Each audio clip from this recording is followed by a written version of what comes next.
खुलुमबाय गोजोन फुंबिलिनि बयनिसिमबो गाहाम हामलायनायखौ जासिहरनाय थाबाय आं सिबिरानि ब्रह्म आसा खालामो नोंथांमोनहा गासैबो मोजाङैनो दङ नोंथांमोननि थाखाय आं गोदान मोनसे भिडिअ लानानै फैबावबाय अन्नानै भिडिअखौ जोबजासिम नायलांदो दिनैनि फरायसाफोरानो अदेबानि दिनैनि लाइमोनफोरानो इयुननि दैदेनगिरि नाथाय लाइमोनफोरा जौ जुवा ड्राग्स गान्जा आरो देहा फालांगि बायदि समाज बेरेखा हाबाफोराव गफबनानै थायोब्ला गाबोन जोंनि समाजखौ दैदेनलांनो थाखाय जों मानसिखौनो मोननाय नङा जों बयबो नुबोगासिनो दं आरो खोनाबोगासिनो दं जोंनि समाजाव हौवासा हिन्जावसाफोरनि जौ जुवा ड्राग्स गान्जा लानाय आरो हिन्जाव बा आइजोफोरनि देहा फालांगि खालामनाया बेसेबां बांदों खायफा हिन्जावसाफोरा ड्राग्स गान्जा जौ जुवा सिगारेट जानो लोंनो आरो सोबनो थाखाय रांनि गोनांथि जानायलाय देहा फालांगियाव ओंखारदों थिग बेबायदिनो हौवासाफोराबो फेग्रा मुवा बेसाद बायनो थाखाय रां नांगौ जानायलाय सिखाव खावनाय फारसे आगान सुरदों बिसोरबायदि सुबुंफोरखौ मोजां लामा फारसे लाबोफिननाया जोंनि समाजनि थाखाय जोबोद गोनांथार जानानै फैबाय मानोना बांनायनिफ्राय बांगासिनो दङ बेफोर खामानिया आरो बेखौ होबथानो थाखायनो ओंखारबोदों बारग' एनडिएफबि आफादा मोनसे समाव हाथियार दैनानै हाग्रायाव थानानै हारिनि रैखाथि होनायनि खामानि मावनायनि उनाव दा सुबुंफोरनि गेजेरावनो थानानै आयेन बेरेखा खामानि जानायफोरनि हेंथा खामानि मावनो आखायाव लादों बारग' एनडिएफबिनि सोद्रोमाफोरा थांनाय माखासे सान सिगां गुवाहाटियाव 7 बर' लाइमोनफोर देहा फालांगियारिफोरखौ हमनायनि उनाव मैया बङाइगावआव बर' सिख्लाखौ मुस्लिम हौवाजों हमदों एक्स एनडिएफबि एनएलएफबि बनसु माखासे इउटुबार आरो समाज सिबियारि जिसुया समफ्रामारि बिथांमोनहा बङाइगावनि दाब दाब जायगायाव गोख्रोङै संदाननायनि गेजेरजों बङाइगावनि गंसे भारा न'निफ्राय ड्राग्स फालांगिरि राजा आलीजों लोगोसे सासे बर' सिख्लाखौबो हमनो हादों आरो बिसोर सानैनि अनगायैबो ड्राग्स फालांगिजोंनो सोमोन्दो थानाय गुबुन बर' सेंग्राखौबो हमनो मोन्दों आरो बिसोरनिफ्राय गोबां बिबांनि ड्राग्सबो हमनो मोन्दों हमनो मोननाय ड्राग्स आरो ड्राग्स फालांगिरिखौ बङाइगाव पुलिसनि आखायावबो गथायनानै हरदों बिथांमोनहा बर' सिख्लानिफ्राय सोंनाय फिननाय लानायनि उनाव जाय सुबुङा देहा फालांगि खालामनो थाखाय दैथायहरो बिनि सोमोन्दैबो मिथिनो मोन्दों होननानै फोरमायथिदों बिथांमोनहा आरो उननि समाव बेखौबो हमनाय जागोन होननानै बुंथिदों बिथांमोनहा समाज बेरेखा बेफोरबायदि हाबा मावनायखौ हमनायाव जोंनि दैदेनगिरिफोरजों लोगोसे रायजो राजाफोरा जाहाथे मदद होयो बेनि थाखायबो खावलायहरदों बिथांमोनहा रायजोआव गंनै नावनि गेजेराव जाब्रबथाय जादों आसामनि सिपाझारनि धलपुराव बुरलुंबुथुर दैमानि सायाव गंनै नावा सौग्रावलायदों जायजों 10 देहा सावस्रिनि मावथिफोरा जोखोम जानो गोनां जादों 10नि मादाव 2 देहा सावस्रिनि गागि मावथिफोरबो दंमोन मुङा अरुण डेका आरो हितेश डेका जोखोम जानाय गुबुन नार्सफोरनि मुङा पपिता देवी मेरिजान निसा पुर्णिमा नाथ ज्योति नाथ सासि प्रभा नाथ आरो कनकलता नाथ जोखोम जानायफोरनि मादाव 4आ गाज्रियै जोखोम जादों होननानै मिथिनो मोननाय जादों रिपर्टनि बायदिब्ला सावस्रि बिफाननि मावथिफोरा मोनफ्रोमबो जिल्लायाव भेक्सिन होनायनि खामानि मावदोंमोन बेनिफ्राय फैफिननायनि उनावनो बुरलुंबुथुर दैमायाव गंनै नावनि गेजेराव सौग्रावलायदों जेराव देहा सावस्रिनि 10 मावथिफोरा जोखोम जानो गोनां जादों बेनि उनाव ओनसोलनि सुबुंफोरा बिथांमोनखौ रैखा खालामदों आरो गुबुन नावाव दैखांनानै बोरि फारसे लाबोदों बेनि उनाव देहा फाहामसालि फारसे लांदों मणिपुरनि जाथायनि सायाव दिनैसिमबो बिजेपि सोरखारा जेबो राहा लायैखौ लानानै आसामनि एमपि गौरब गगैआ पार्लियामेन्टआव 40 मिनिटनि गोख्रों बिबुंथि होदों जायजों पार्लियामेन्टनि सिङाव गासैबो सिरियै खोनासंनो गोनां जादों मणिपुराव जानाय जाथायनि सायाव प्राइम मिनिस्टार नरेन्द्र मदिया मानो पार्लियामेन्टआव फैनानै जेबो बुंफैयाखै आरो मानो मणिपुरनि गिबि मन्थ्रिखौ सोलायाखै होननानै गोख्रों सोंथि खालामदों बिथां एमपि गौरब गगैआ जेरावनाखि बिजेपि सोरखारा बिसायख'थिनि थाखाय गुबुन गुबुन रायजोफोराव गिबि मन्थ्रिखौ सोलाय सोल' खालामो अब्ला मणिपुरनि थासारिखौ सामलायनो हायैयाव मणिपुरनि गिबि मन्थ्रिखौ मानो सोलायाखै होननानै सोंथि खालामदों बिथाङा प्राइम मिनिस्टार मदिया जाहाथे पार्लियामेन्टआव फैनानै मणिपुरनि जाथायनि सोमोन्दै बुंफैयो आरो जों गासैबो मणिपुरजों दं बेखौ जाहाथे मिथिहोयो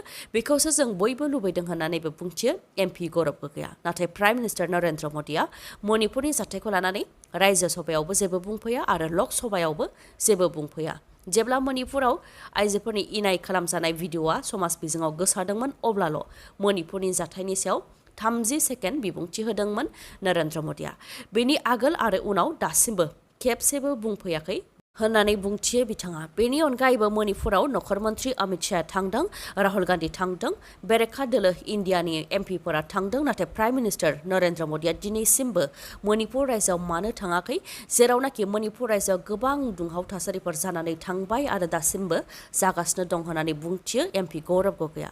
लोगोसे बुंथिबावोदि बिथांमोनहा मणिपुरनि जाथाया सरासनस्रा होननानै बुंनो नाजायो, नाथाय मणिपुरनि जाथायखौ सा सानजा भारतनि मोनसे खनायाव जादों होननानै दासान, मानोना मणिपुराबो भारतनि बाहागो। मणिपुराव अर जोंदोंब्ला भारतआवबो अर जोंदों होननानै बुंथियो बिथाङा। मणिपुराव लाइमोनफोरा, फिसाजोफोरा, आबादारिफोरा आरो फरायसाफोरा बिजिरनाय नांगौनि थाखाय दिनैसिमबो नेगासिनो दं होननानैबो बुंथिबावो एमपि गौरब गगैआ। बिसायख'थियाव खोथा होनाय लेखायै इउपिपिएल सोरखारा मोनसे 124 सेल्फ हेल्प ग्रुपनो 25,000 राङै राननानै होदों। क'क्राझार जिल्लानि गसाइगाव महकुमानि सिङाव थानाय जमदुवार बियाबाव मोनसे 124 सेल्फ हेल्प ग्रुपनो 25,000 रांनि चेक गथायदों आरो आद्रा थानाय रांखौबो उननि समाव होलांगोन होननानै फोरमायथिदों। मोनसे 124 सेल्फ हेल्प ग्रुपनो 25,000 रांनि चेक गथायनायनि अनगायैबो बे बियाबनि सिङावनो मोनब्रै ब्लकआव थानाय सेल्फ हेल्प ग्रुपफोरनोबो अनसुंथाइ होनाय जागोन होननानै फोरमायथिदों। लोगोसे सेल्फ हेल्प ग्रुपनो गिबि किस्तियाव 25,000 रां होनो हानायखौ लानानै गोजोननाय फोरमायथिदों बिटिआर सरकारनिफ्राय। गरिब नखरनि फरायसाफोरखौ फारसेनिफ्राय नेवसिनाय।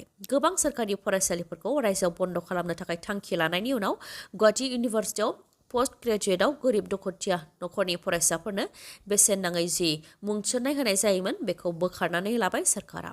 बेखौ लानानै गुवाहाटी इउनिभार्सिटिनि फरायसा आफादनिफ्राय आसामनि सोलोंथाइ बिफाननि मन्थ्रि डक्टर रनज पेगु बिथांखौ गोख्रों रावजों सोंखारिदों।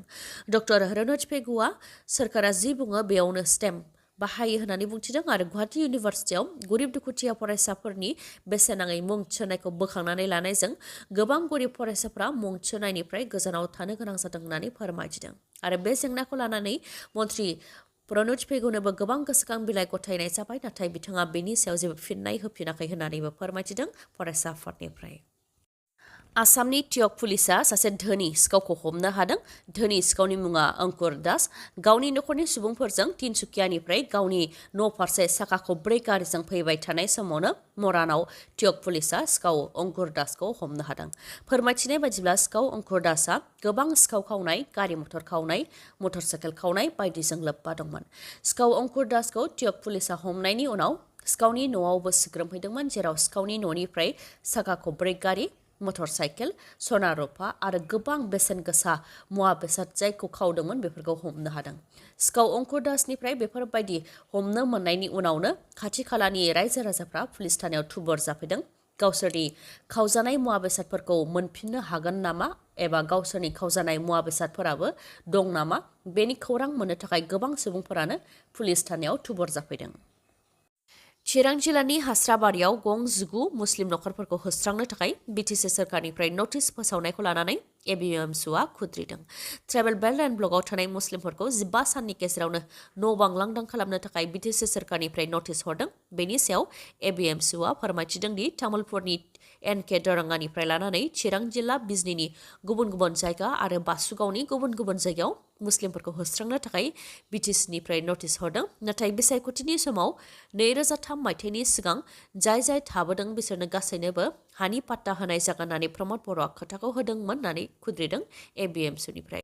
आरो बिटिसिआव मुस्लिमफोरनि न'खौ सिफायनानै प्रमद बर'आ बिजेपि आरो आरएसएसनो जोथोब महरै होनो नाजादों, जायखौ गनायनाय जानाय नङा होननानैबो खुद्रियो एबिएमसुनिफ्राय। आरो बेनि थाखाय गेदेर धर्ना होनाय जागोन आरो आयेननि राहा लानाय जागोन होननानैबो बुंथियो। एबिएमसुआ गुवाहाटी, तामुलपुर, चिराङाव धर्ना लादों आरो गासै बिटिसिआवबो धर्ना होनाय हाबाफारिखौ लागोन। जुदि बिटिसिआव गंसे मुस्लिम न'खौ सिफायोब्ला बिटिसिनि 10 लाख मुस्लिमफोरानो बुलडजारनि सिगाङाव गसंगोन होननानैबो खुद्रियो। बेनि अनगायैबो बिटिसिआव 17,000 मुस्लिम न'खरखौ होस्रांनो थाखाय प्रमद बर'नि सोरखारा थांखि लादों होननानैबो फोरमायथियो एबिएमसुनिफ्राय। एमपि राहुल गान्धीआ गावनि क्वार्टारखौ मोनफिननो हाबाय। कंग्रेसनि दैदेनगिरि राहुल गान्धीआ सोरखारि क्वार्टारखौ मोनफिननो हाबाय। थांनाय एप्रिल दानावनो बिथाङा गावनि क्वार्टारखौ एंगारनो गोनां जादोंमोन। सुराट कर्टआ एमपि राहुल गान्धीखौ 2 बोसोर जोबथेसालियाव जोबथेनायनि साजा फोसावनायनि उनावनो राहुल गान्धीखौ एमपि बिबाननिफ्राय बोख्लायनाय जादोंमोन। बेनि उनावनो 12 तुगलक लेन्ड बांल'खौ बिथाङा एंगारनो गोनां जादोंमोन। नाथाय सुप्रिम कर्टआ राहुल गान्धीनो एमपि बिबानखौ होफिननायनि उनावनो राहुल गान्धीआ गावनि सोरखारि क्वार्टारखौ मोनफिननो हाबाय। फोरमायथिनो गोनांदि इउपिनि एमएटि बियाबनिफ्राय थांनाय 2004 मायथाइयाव एमपि देरहासारनो हानायनि उननिफ्रायनो 12 तुगलकलेण्ड बांग्लाखौ राहुल गान्धीनो गथायनाय जादोंमोन। 19 बोसोरनिफ्रायनो बिथाङा बे बांग्लायावनो दंमोन। नाथाय थांनाय एप्रिल दानाव गिबि खेबनि थाखाय बिथाङा गावनि क्वार्टारखौ एंगारनो गोनां जादोंमोन। दा बिथाङा फिन गावनि बांग्लाखौ मोनफिननो हाबाय। मणिपुरनि थासारिखौ लानानै पार्लियामेन्टआव दुंहाव थासारि जाबाय थानायनि गेजेरावनो कंग्रेसनि एमपि राहुल गान्धी बिथाङा पार्लियामेन्टआव जिरायफैफिनबाय। दिनैनि भिडिअ'आ एसेनोसै। गाबोन आरो गोदान भिडिअ'जों लोगो मोनफिनबावगोन। नोंथाङा दासिमबो आंनि चेनेलखौ साबस्क्राइब खालामाखैबा अन्नानै साबस्क्राइब खालामदो, लोगोसे लाइक, कमेन्ट आरो शेयार खालामनो दाबाव। गोजोन्थों।